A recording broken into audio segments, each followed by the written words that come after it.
Welcome back to the program, guys, and thank you so much for joining us for another episode of One World here at the Contrast Project Lounge podcast. Joining me, as always, is my very special co-host, Mr. Jim Alabiso. Jim, how you doing, my friend? I'm feeling good.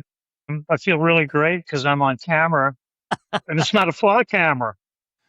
Well, going forward, as we always talk about here on One World, going into our seventh season, we're talking about unity plus community. And one of the things that contributes to our community is the fact that we have the opportunity to access independent media, independent news, rather than relying on the networks and the mass media and all that stuff. And one person in particular that lives in my neck of the woods out here in Clay County is Mr. Josh Allen, who happens to host Clay News and Views. Josh, how you doing?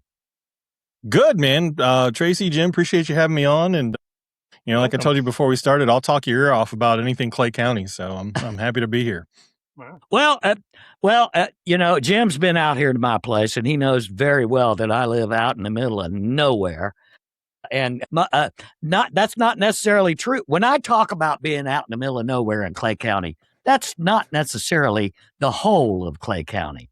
Clay County is a bustling area. It's not quite as much as the metropolis of Duval County, but there is still a lot of action going on out there, and you seem to cover it as an independent journalist and podcaster of your own rights.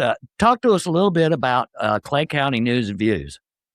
Yep. Clay News and Views is a Substack website where we post articles, and there's a podcast offshoot where we do things very similar to this. So it started two real journalists, a man named Peter Swanson and Susan Armstrong, two journalists with over 30 years each experience actually working for newspapers and magazines and all sorts of things, approached me back in the fall of 2022, right?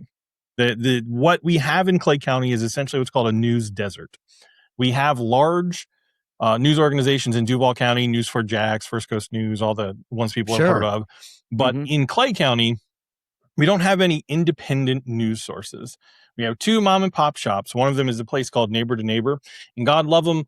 They do the feel good things that your grandma and grandpa loves to hear about, like garden clubs and, food truck Fridays and that, nothing wrong with that. Right. And then you have another outfit called Clay Today. Clay Today doesn't do hard hitting stories, right? They just don't. So I have been in Clay County since I was 15 years old. My dad moved to Clay County. He was in the Navy. My whole family moved here. Mm-hmm. That's the story for a lot of folks. You know that, Tracy. A lot of folks in Clay County are military transplants. Yes. My father, I grew up here in Clay County. Yeah, my father is a sailor. Yeah. Yep. So came here, met my wife, fell in love. We have a daughter. I'm a graduate of Middleburg High School. My daughter's going to public school in Clay County. My wife is a public school teacher in Clay County. The way I got into news is there was a lot of things happening under a previous superintendent, a man named Addison Davis. Mm-hmm. Because my wife's a teacher, I know a handful of teachers, and they were constantly telling me, like, this thing's happening, that thing's happening, some of it good, some of it not good. And you just never saw any news stories about it, right? You didn't see any hard-hitting anything. Nobody wanted to investigate. Addison Davis did a whole bunch of stuff that I won't bother your listeners with. What I did was I did what every young white guy in the mid 2010s did. I started a blog, right? I called it the Clay County Beacon. Oh yeah. And I started writing about stuff, and I literally Googled journalistic standards and like bought a couple of books on like quote unquote how to be a journalist. I have no formal training. I don't know, I've never been to any sort of journalism school, but I wanted to know like what are the things that quote unquote real journalists do. So I read a little bit about how many sources you ought to have and how to corroborate details of a story before you print it. And then lo and behold, later on, Peter Swanson and Susan Armstrong approached me and we started Clay News and Views. The goal of Clay News and Views is to fill the void for stories and information that isn't being covered elsewhere. We are a 3-person operation. All of us have real jobs. I work in the corporate world. I do news stuff. It's family, work, church, and then when I have time, I do news. So we don't compete on volume, like the volume of stories for us compared to like First Coast News and News4Jax. We're never going to put out as much content as they put out, but we try to cover stories they're not going to cover. We have Sure. covered all sorts of things, been the first on a whole bunch of stuff, simply because we have no advertisers. We have no sponsors. We have some very generous, God love them, about 50 people in Clay County who donate money via Substack to us. When that money is used for things like public records requests, we bought some equipment. We needed a microphone for recording videos. But we don't have to pull punches, right? And what we had in Clay County was a lot of news organizations that had to pull punches because they had advertisers or because they were afraid they would upset their readers. God love them. We don't worry about that. Right. We print the stories and publish the stories that we think are important and true, and we just let the chips sort of fall where they may. Yeah. Yeah. I totally am on board with the whole aspect, especially over the last couple of years. Like I've mentioned before, the independent media. I listen to news podcasts. I watch independent news stories, videos. I get a lot of my news from a pretty much bipartisan aggregate. I use ground news to find articles, and then I deep dive from there. But overall, I'm not that guy that goes off on a tangent. Now, everybody knows where my political leanings are. There's no secret there. But on this podcast, we don't talk about politics. It's the value that independent journalists give to the community, just like you just said. Sometimes the larger media groups, like you say, and I've heard this on some of the Middleburg sites and Clay County sites, the groups that talk about news coverage. And I've heard the complaints. They say, well, hey, News for Jacks or TLV or what have you, the ones in Duval County, they don't cover our stuff out here. And there's a lot of people that live in Clay County that would like to hear some news. I mean, there's more than just bake sales and chili cook-offs and what people in the quote big city think happens out here. There is still a city government out here, and we still go and vote. So I mean, yeah. So it's a frustrating place to be in, right? Where you feel like you're a little bit overlooked, because that's how I felt before I started, the blog that I started. And we've also seen this weird thing happen now too. There's a couple of other like independent sort of journalists that are trying to do similar stuff to Clay News and Views, and we welcome it. Like we don't want to be the only outlet out there. We can't cover everything. We try to cover as much as we can. So the more the merrier. But we have seen this weird trend where realtors pretend to be, I don't want to say pretend, realtors go out of their way to present information and news as though they were that was their job, right? They're an influencer or something. And then it turns out it's just a realtor trying to sell you a house. So we've seen some of that too. But again, realtors, God love them, they want to do that. If that's effective for them selling houses, that's great. They're going to have to pull punches at some point, right? Because they can't bite the hand that feeds them, right? Their goal is to sell a house, so they don't want to make anybody angry that might one day buy a house from them. So, it's also a thing too where people want more information. And we say all the time, people come to us, I probably get 10 or 12 people a week that say, hey, you should write a story about this. And I say, that sounds like a great story. Why don't you write it and send it to me? I'll help you get it published. I'll help you edit it. I'll help polish it for you, because I don't have time to write that one. And we have had a total of maybe 3 people who have written anything and sent it over to us, right? Because we also have this thing too where I would tell people about something that was happening at a government meeting, right? Like county commissioner meeting or school board meeting, and people would get fired up. They say, that's not right. We don't want that to happen. And you'd get dozens and dozens. And on one thing, we got hundreds of comments saying, we're going to show up to the meeting. Well, I show up to the meeting myself, right, to cover it, see what's going to happen. Nobody's there. Nobody comes, right? So it is a thing where people want the coverage. And the point of what we're trying to do is to get the information into the hands of people who can then decide what to do with it. Clay News and Views does not endorse candidates. We will interview candidates, though a lot of candidates don't want to talk to us because we will ask hard questions. We won't ask them just powder puff questions. So we try to get the information in the hands of people, whether it's about voting or talking to a government body or something that's happening that they need to know about, and let them decide how important is it to them to go do something with it. We called it Clay News and Views for a reason, right? One of the things that we talked about when we started it was the fact that no one has ever read a news article or watched a news video that didn't have some sort of bias to it, right? And people are scared of that word bias because they think it's a malicious thing, because bias isn't malicious. Everybody has the life that you've lived is different than the life that I've lived. My experiences, the people that are around me, the beliefs that I have shape the lens through which I view the world, right? And that lens then shapes how I interpret news and information and then write about it. So every story I write has a little bit of bias in it. I try to keep it as factual as I can, but even in the stories that I choose to write about or choose not to write about, my personal biases are going to steer me towards certain stories. I am naturally just steered towards school, school district, school board stories because my wife is a teacher, right? So that's more impactful to me. I don't write as much about other things because that's just what I'm naturally biased towards. And we've told people that. We called it Clay News and Views for a reason, because we want more people to be involved. We will publish a letter to the editor. If you think we got a story wrong and you want to publish a rebuttal, famously, Flock Cameras threatened to sue us when we first started writing about them. And every time they would send something to us demanding, that we cease and desist, we would just print it in a story. Like, oh, well, okay, Flock says we're wrong, and here's what they have to say. So we don't shy away from the fact that the three of us who run Clay News and Views, we're not the only people who live in Clay County. Our opinions shouldn't dominate what happens or doesn't happen, but we're trying to get information into the hands of people, and people can decide what to do with it or not do with it at that point. Yeah, I think. So how was the community? How was the community reacting to what you guys are delivering versus, the garden variety, lifestyle, realtors type news? Yeah, I mean, it depends on what it is, right? So we have dealt with some very serious topics. So there was a wrestling coach who was accused of some pretty heinous things with a former wrestler.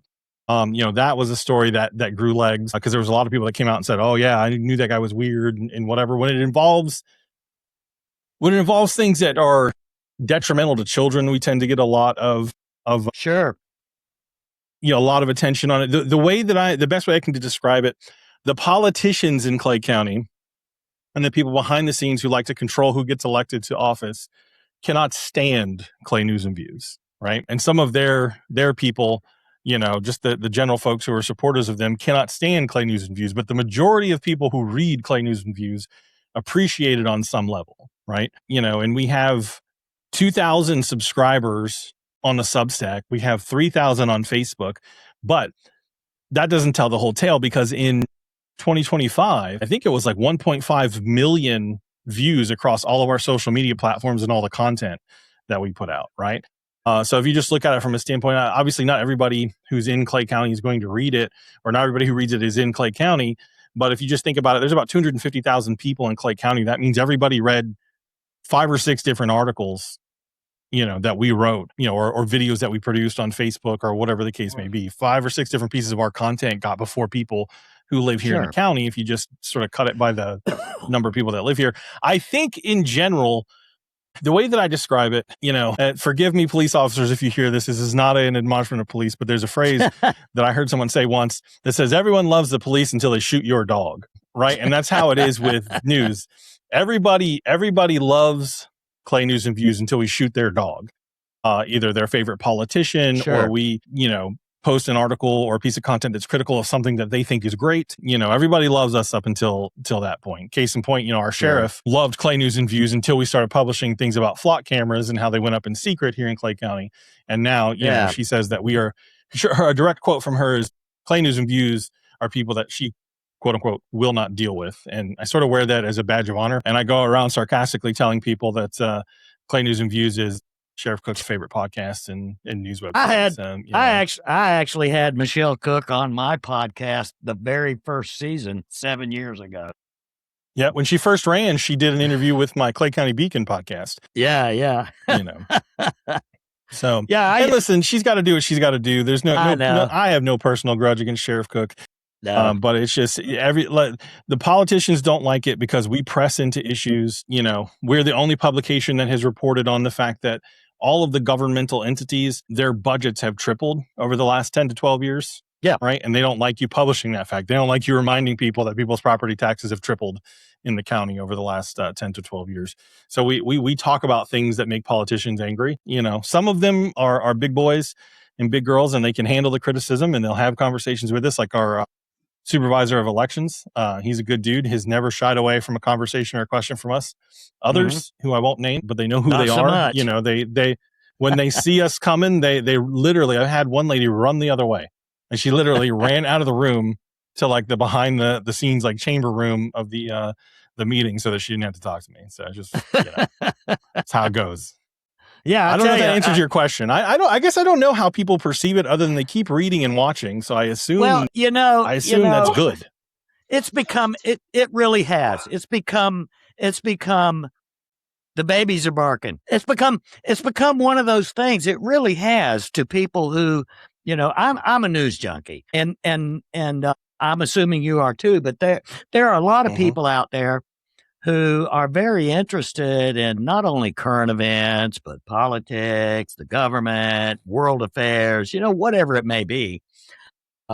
And it's like with your morning coffee, but far and away, so much of the mainstream stuff, even some of the cable channels that used to, provide a good source for information, are leaning one way or the other, and there's so much stuff that's taken out of context that it really does bug the hell out of me. And more and more over the last couple of years, I've just gotten to where I really do pay more attention to the independent guys and what they're doing.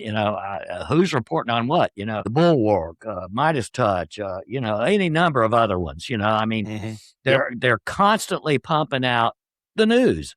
Now, I do understand, and there will be, blowback on that. I do understand that some of those podcasts are biased as well. But, I mean, if the information bias is out, isn't, it's like the word privilege. You were just mentioning bias. Yeah, Republicans, and I say this as a person who is a Republican / conservative, have been my whole life. Republicans are afraid of words like bias and privilege because some of those words have been sort of weaponized in conversations, right?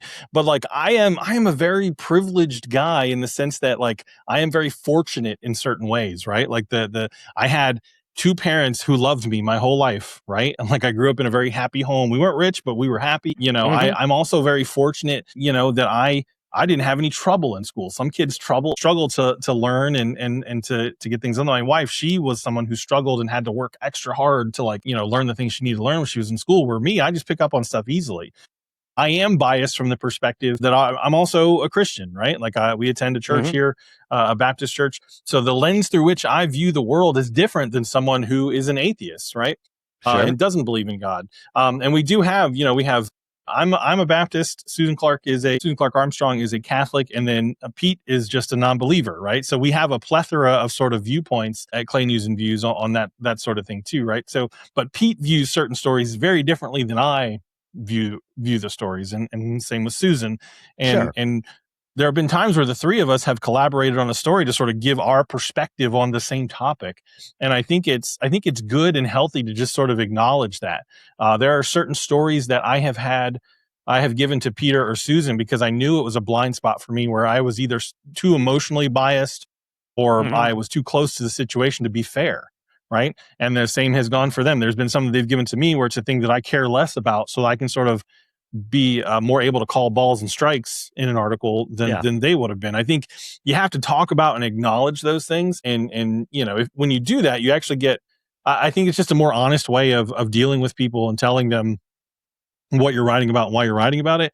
But it also, the more I think about my own biases and how I view these stories, the more I can learn to cut those biases out and be more down the middle and be more straightforward with some of the stuff. But I do think, some people think that journalism's only function is to just give straight facts. And I don't think that's the case. I think there is a time and a place where media and journalism should call out wrong, and they should call out evil, and they should call out things that aren't good. And there's a time for them to also praise and celebrate things that are good that is happening. So it's not always, in my opinion, the job of media just to spit facts. Don't you Sometimes you think that, do. that there's a difference between journalism and news? Maybe. Yeah, I guess it depends on how you define the word too. One thing I've learned that I've had to do with people as I'm talking to them about any topic is if there's a word, especially if it's a contentious word, when you going back to like bias or privilege, like before I get into a long-winded conversation with anybody about either of those words, I say, hey, when you say bias, what do you mean? Right? Give me an example of what you mean. Right? Because if we're not, we can be saying the same words, but talking about two very different things in a lot of ways. And I think, yes, I do think news and journalism are different in a lot of ways. I think news is just boom, what are the facts, right? Here's the thing that happened, here's the details. And journalism is more what's a perspective, what's a different way to look at it, what's the way to think about it. And a lot of times it's what are all of the different perspectives on a thing, right? When you get into journalism, it's like, hey, here's a thing, people who lean a certain way might look at it this way and think it's great, people who lean a different way might look at it and think it's not so great. And here's some different reasons to look at it either of those ways, and then sort of let the reader decide where they fall, but yes, I do think there is a difference, which is partly why we call it, Clay, news and views, right? Like the views is more the journalism part, and the news is just straight facts. Well, that's, going along that vein too. That's exactly the reason I started calling this whole thing the Contrast Project. Right. When I was living in Costa Rica, I just started, like you mentioned earlier, I started a blog, and it was just at the time, it was just called the Contrast Project. And then many years later, hit back in Jacksonville, Shelton Hall and I started the Contrast Project podcast. And it was a weekly show. We had a studio and all that. And so it was always about contrasting points of view. Now, I guess a lot of people would say that I am very biased, and in many ways I am. But you were talking about earlier blind spots. Well, when I'm researching a topic usually hits me either overnight or with my morning coffee, and then I go on Ground News, and there is actually a function on Ground News that is called Blind Spot, and it pulls up differing articles from different perspectives, different news organizations, right, left, center, what have you, Al Jazeera, BBC, news corporations from outside the United States looking in, and I filter through a lot of that stuff on a daily basis, and then come up with something I feel that is worthy of to put together an article on my Substack and release it to the people. And currently I'm running a couple articles a week, couple of podcasts a week, that kind of thing. And it really does eat up a lot of time. But in my own opinion, even though I can be quite biased, I know that I am, and unapologetically, but I know that I'm actually pumping out not just content for likes and clicks, but I'm pumping out content that people can read that is different from what they're going to get on the nightly news. Yep. Yeah, and that's what we try to do also. Tracy, you have a different, I'm sorry, Josh, I was just going to say, No worries. Tracy, you have a couple of different formats and outlets, right? You got, right, and your Substack and the Contrast Project, and then we got One World and all that. So, in One World, I'm just making comments on your comment. On One World, you tend not to be biased, right? But on, like, say, Substack or Wisecracker, you might want to sometimes you'll turn it on, right? Yeah, I crank it up over there. You sure do. And that's okay. I'm not making any judgment, but I don't want everybody to think that you. Yeah, I think, but it goes back to what I was saying. You're aware that you lean a certain way or you think about things a certain way. Sure. And the more you think, the more you do a little bit of introspection and say, all right, well, here's where I lean on these topics, the more you can figure out, like, okay, if I'm having a conversation in this context with a certain set of people, I need to make sure that I'm not leaning too hard on my own preconceived ideas or thoughts or whatever. And I'll tell you, I try to do that. I don't know how successful I am, but I've built a pretty good relationship. I am a hardcore I wouldn't say hardcore, but I've been a Republican my whole life, definitely right-leaning, more conservative. But I've built a friendly relationship with the young Democrats here in Clay County, literally just by being nice and having a conversation. Yeah, I saw that podcast you did with them. They invited me on the first time to be their friendly Republican punching bag, and we disagreed on so many things, but nobody was being petty. Nobody was name calling. We were attacking the idea and the issue and not the person. And that's another piece of advice I was given when I started this, is when you're dealing with contentious topics, attack the idea, attack the premise, attack the policy, but don't attack the person, right? Because that should be a headline in a newspaper somewhere. Attack the issue, not the person, because there's so much of that now. It even breaks up families and things like that. Yeah, well, it's a shame. Yeah, well, here's a fun fact. 2015, and Shelton did the same thing. Well, almost same thing, but 2015, I registered to run for city council in Jacksonville as a Republican. And about halfway through the race, I changed to no party, and my funding completely dried up. Yeah. We could talk for hours about. I know. The party abandoned me, but that's okay. Yeah. It was an experience I'll never forget. I stayed in the race for about, 5-6 months, something like that. And Shelton, my previous co-host and good friend from way back in the Folio Weekly days, he ran for city council. I don't know if he was serious or not. We've talked about it, but he never really answered. But he actually ran for city council. I believe it was 2013 or something like that. I forget what it was.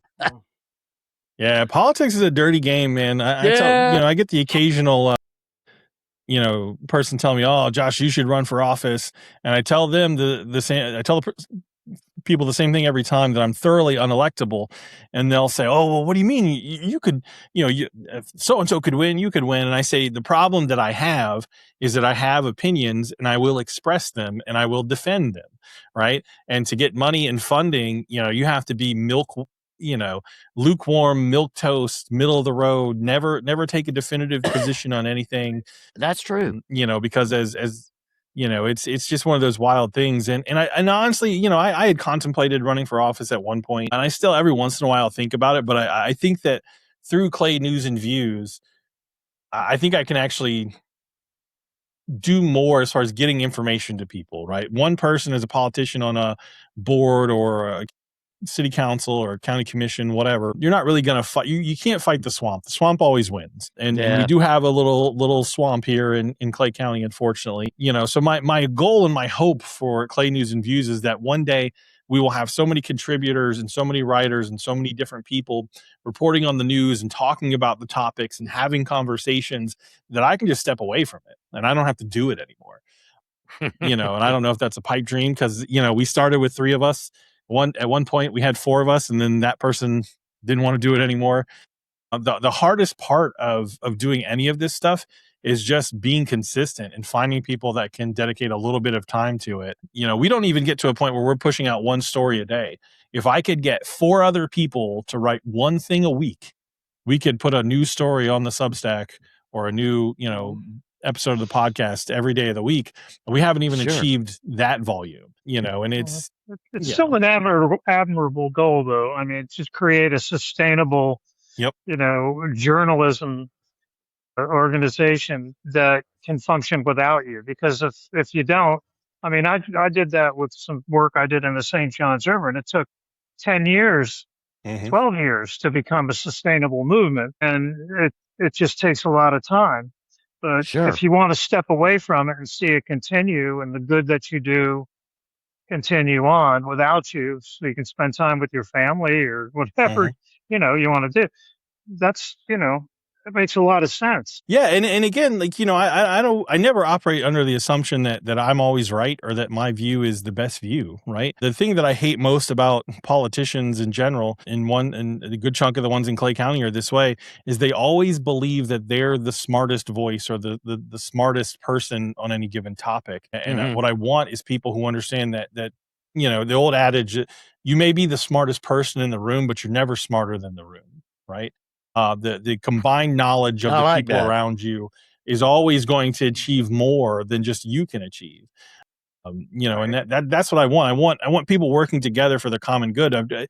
With the Clay Young Democrats, I'm also trying to get the Clay Young Republicans and the Clay Young Democrats to find common ground and work on things. There was at one point they did a park cleanup, right? They showed up at a local park and they Sure. helped clean up the garbage and do some repairs and do different things. There are things that we all care about that are common to every person. Like we want to have safe neighborhoods. People who have kids want to have good schools for their kids. We want to have roads that don't tear up our cars, right? We want to be able to have a job here in Clay County. One of our biggest problems in Clay County is that something like 72% of the workforce leaves the county to go to work. Yeah. Right? We don't Yeah. have high-paying jobs in Clay County for people who have high levels of technical skill or high levels of education. They just don't exist. And when you start to really break it. Yeah, Josh, on top of that too, you're talking about leaving Clay County to go to work. There's also the problem of the mass transit or public transportation for those in Clay County wanting to get into Duval to go to work, or St. John's, or wherever they go to work. I know that the JTA only comes so far into the area. I mean, I think the buses run maybe up past the Orange Park Mall, and that's about it. Yeah. There's not very much public transportation. I am fortunate, and I'm not going to say the company that I work for. If people look hard enough, I'm sure they can figure it out. But I am fortunate enough to work from home. COVID was a blessing to me. It was serious. I'm not saying it's not serious, but a weird way in which the whole COVID era blessed me was that my company subleased every floor of our corporate office in Jacksonville. And basically, we've been working from home ever since. And it's been one of the biggest blessings. I get to take my daughter to and from school every day.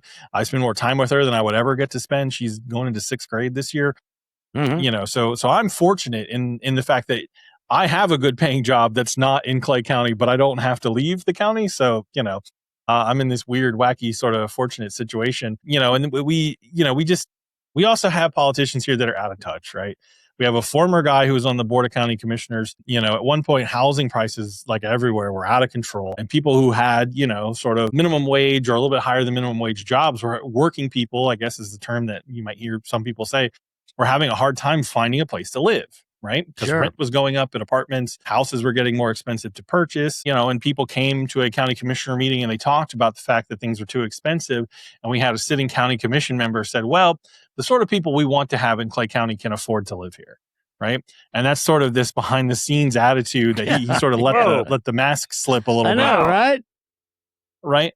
And my, and we wrote an article about it, and, and that guy was upset with us, but, you said what you said. I had another lady who used to be a school board member. She came up one time at an event where I was covering people, there's all these little events during election season where candidates show up and they give like a little 2-minute speech. And I got invited to one of them, and she was a sitting board member who was facing an opponent. She comes up to me and she goes, "I've heard of you." And I was like, "Oh yeah?"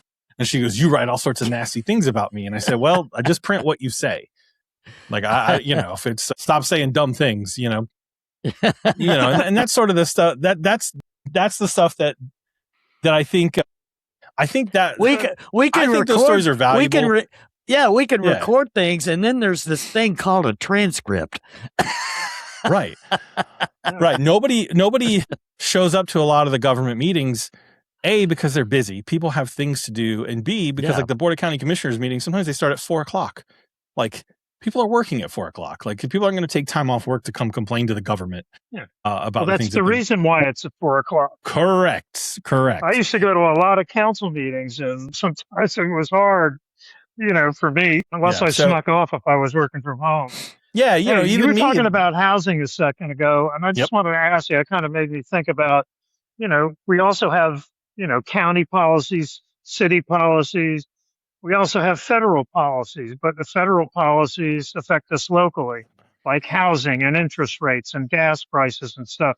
You guys ever talk about how, national policies affect the homeland? Yeah, when we can make a direct tie to something that's happening in Clay County, We also republish a lot of content from places like the Florida Trident, which is a online news organization that's run by a place called the Center for Government Accountability. So, they're sort of a watchdog group that's really doing reporting into sort of government excess and corruption and those sorts of things. And we have other Substacks that have given us permission, other local newspapers.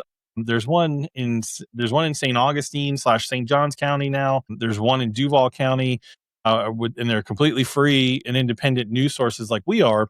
And we sort of have this agreement. If they see one of our stories that they want to republish, as long as they, put the tag to the original link to the original article in it, we're good with it, and vice versa. So yeah, we try to cover that stuff when it makes sense. We've covered a lot about the Amendment 3, the property tax amendment that's on the ballot here in Florida. We've tried to tie it to things that are happening here. And as far as like home prices and the affordability crisis, as some people have termed it in general, I used to be very much like, oh, we got to stop these builders from building houses. But I actually think that's the problem. I think we have somehow in Florida and in Clay County created a system where the home builders are incentivized not to build, because the slower they build, there's this threshold of speed at which they build that keeps the prices jacked up, right? Yeah, they build just fast enough to not let that demand drop. Yeah. And that's... Let me tell you about affordability. It is a problem, even in Clay County. Jim knows where I live. I live at the end of I'm on a cul-de-sac at the end of a long dirt road out in the middle of Clay County, down Clay Hill. Some property investors had bought some of the woods across the dirt road from my place. My father built this house 40-something years ago. And when he did, there was absolutely nothing out here. It was the only house on the street. Trust me. And across the street from us, just in the last few months, a property investor had bought up several acres. I sit on 2 acres. There was a house that was built. They raised all the trees, they got rid of all the trees, like they do. Got rid of all the trees, planted some sod, put out some winter rye before they built the house. Threw down a slab, built this little box house. Not a bad looking house. It's on about 3/4 of an acre. Nice fence. Not a bad looking house. Really, it's not a bad looking house at all. $425,000 is what it sold for. It's crazy. Out in the middle of no offense to the people in Clay Hill, but Clay Hill, that's a bit steep. That's a bit steep. That's a bit steep. Across my house is twice that big, and it was built 40 years ago. But $425,000 on a dirt road in the middle of fucking nowhere. Yeah. I'm just saying. No way, I'm just saying. Now, one of the things that people I've seen it a lot of the time on some of the group chats about Middleburg and Clay County and that kind of thing. They always make kind of funny remarks. And, it's kind of true if you drive around Clay County. They keep building a couple of things. Mini storages, car washes, and Dollar Generals. Yep. Now, they're everywhere. I used to be a Dollar General hater. And then they built a Dollar General outside my neighborhood. They just built one of those big ones right down the street from my house. I can walk to it. And trust me, I'm at the corner of 218 and 217, nearly, close to it. And they put a Dollar General. So I'll give you a good story right down there on the corner. I used to be a Dollar General hater, and they built one outside my neighborhood. So it's like a literally 2-minute drive from my driveway to get to Dollar General. So I'll give you a good example. Last night I was making pancakes. And my wife said, hey, it'd be nice to have some bacon. And I'm like, crap, we don't have any bacon. I go to the DG. So I literally, 2 minutes, boom, I go to Dollar General. I paid a little bit of a premium because everything at Dollar General is a little bit of a premium. But I got bacon without having to drive all the way to a grocery store and back, right? So Dollar General's good. I think it suits a purpose. There's probably too many of them. But yeah, as far as car washes and storage units and all that stuff. The thing about Clay County is that the car washes and storage units never go up in the affluent areas over in Fleming Island and Eagle Harbor. That's right. Right? No, they don't. They're always out here. They stick it to us here in the poor sections of the county, and they let those things go up like wildfire. But it's a hard conversation to have, though, right? Because you get into we talk about in America, people own property and we have property rights and you have the right to do what you want with your property. Well, if I own 40 acres of land and Wawa comes to me and they want to give me what I'm asking for that land and they want to build a gas station, it's a valid question to say, why should the government be able to tell me no? Right? Like, it's my property if I follow all the ordinances and build it up to code and all the different things, right? But people want low price. And I say people because I was this way, up until a couple months ago. People want low house prices, but they don't want any new houses built. And you can't have both of those, right? The law of supply and demand is undefeated. It's undefeated. The less supply, the more demand, therefore prices go up. It just is what it is. So I think in Clay County, people are going to hate this. And I normally, I don't normally chime this opinion in a lot on any of my interviews with Clay News and Views, but here it doesn't, I can say a little more what I think. I think we need more development. I think we need more neighborhoods. I think we need more subdivisions. Now, the thing that we're doing in Clay County is we are taking conservation. I say we, meaning the Board of County Commissioners, is taking conservation land and rezoning it and allowing houses to be built on that land. There's plenty of non-conservation, Tracy, there's a bunch of just forests out here where they could build neighborhoods, right? And some of the people who've been in those places where there are houses aren't going to like it. But if we want to have more affordable housing, the only way to get more affordable housing is to have more housing. Yeah. And if you were to build, now this is another thing too, the benefits of car washes and mini storages. If you build apartment complexes, let's say, you talk about housing, if you build affordable apartment complexes in different areas around, small apartments, let's say studios, 1 or 2 bedroom apartments, they're roughly less than 1,000 square foot, maybe 1,000 square foot. They don't have places to put their stuff. And most apartment complexes don't have a place to wash your car. So, I mean, there is an argument for having those places. The reality of the car washes and the storage places is that apparently there is demand for it here. These big corporations would not keep selling franchises for car washes and storage spots if those people who, if there weren't more and more of a demand. Now, I am of the mindset, I have a 1,700 square foot house. It's me, my wife, and my daughter. We've got more than enough space for anything we need. So for me, it's a little bit I can't fathom needing a storage compartment, but we've got some people down the street who go crazy with decorations for Halloween and for Christmas. So I'm sure they've got a storage unit because there's no way. I've seen their house layout is the same as mine. And there's no way all that stuff is fitting in their house. Yeah, but unless it's a hoarder house and things are stacked up to the roof. But don't Florida people know? I mean, they no longer use their garage to park their cars. It's usually just where they store their crap. Well, see, so this is funny. This is a conversation that my wife and I. My wife is from Indiana, right? She grew up in Indiana, went to college in Pennsylvania. So she's sort of from up north. And I use my garage to hang out in. I've got an old TV and an old couch out there. I got a little bit of storage in there. But the storage I use to block the sun, because when the sun comes down, it kind of shines into the garage. So I don't have a back porch that's covered. I sort of use our garage as our porch. But yeah, people don't. I can't think of a single person on my street in my neighborhood that parks their car inside their garage. Not a single one. Because they're either hanging out there or they're... Years ago, before I retired from nursing, I had a house out in Bartram Springs, and they called it a 3-car garage, but what it actually was a two compact cars and a spot for a golf cart. Nice. And it was a double door for the 2 small cars, and then a smaller door on the side for the golf cart. I didn't have a golf cart at the time. I had a motorcycle. It went in there, and I had my tool bench, and basically never parked my car. And I had a Mustang at the time, and my wife had a Dodge Dakota truck at the time. Neither one of those were going to fit in that 2-car garage. Wasn't going to happen. The only time we've ever parked a car in our garage is when one of the hurricanes came through a few years ago. We moved everything to the side. We smushed everything over, and we put my wife's car, because it was the newest car in the family at the time. We moved that thing in the garage and just let mine hang out in the driveway when the hurricane came through. But I think another thing with more houses and more, we need a plethora of housing options, right? Like, I don't want to live on 10 acres. I live in a subdivision where I have a yard, that you can walk from one side to the other in about a minute. And I don't want a bunch of land because I know, talking about know your own biases. I know I am biased enough to not want to be out in the heat doing yard work during the summer.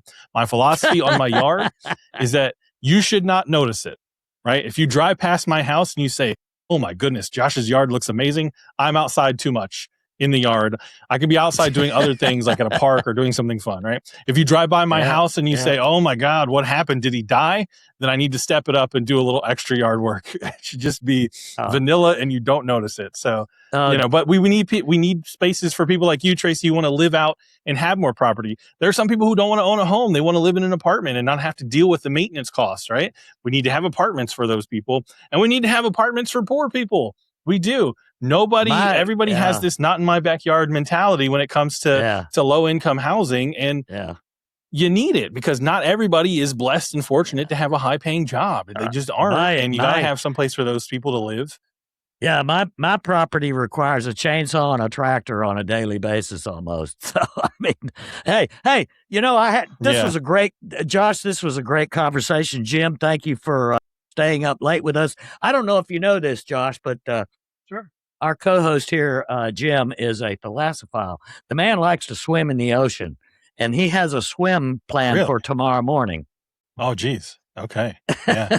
Did you know the first time I was ever covered I swam like a couple of miles up the coast, but we did a lot of work in the St. Johns River. And the first time we were ever covered for that was quite a day, because I swam from Fleming Island Marina across the river to County Dock, which is almost 4 miles across once you go around the peninsula and all. And the next year we went from County Dock to Riverside Arts Market. And then after that, we went from JU to Riverside Arts Market. So County Dock was like 12 miles swim. And then JU to Riverside Arts Market was like 10K, 6 miles and stuff. But then I can't remember the guy's name. I was trying to find it before he went on, but I don't think he's there anymore or even with us anymore for that matter. But he was a really nice gentleman. He was an older gentleman. He was really nice. Yeah. And they've been through a bunch of people over there at Clay today. And fun fact about me is I was born in Tampa.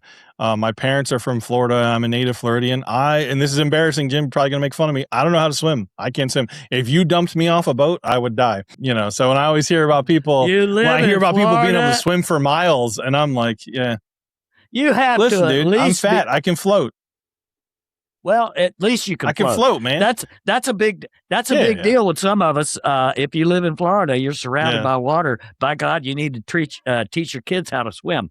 That's one of my biggies. Hey, listen, before we go, I want to tell our friends, fans, and followers, don't forget to like, share, drop us a comment, subscribe to the channel, follow us for more. Hey, Josh, you got a closing thought for us? Hey, support your local journalists, right?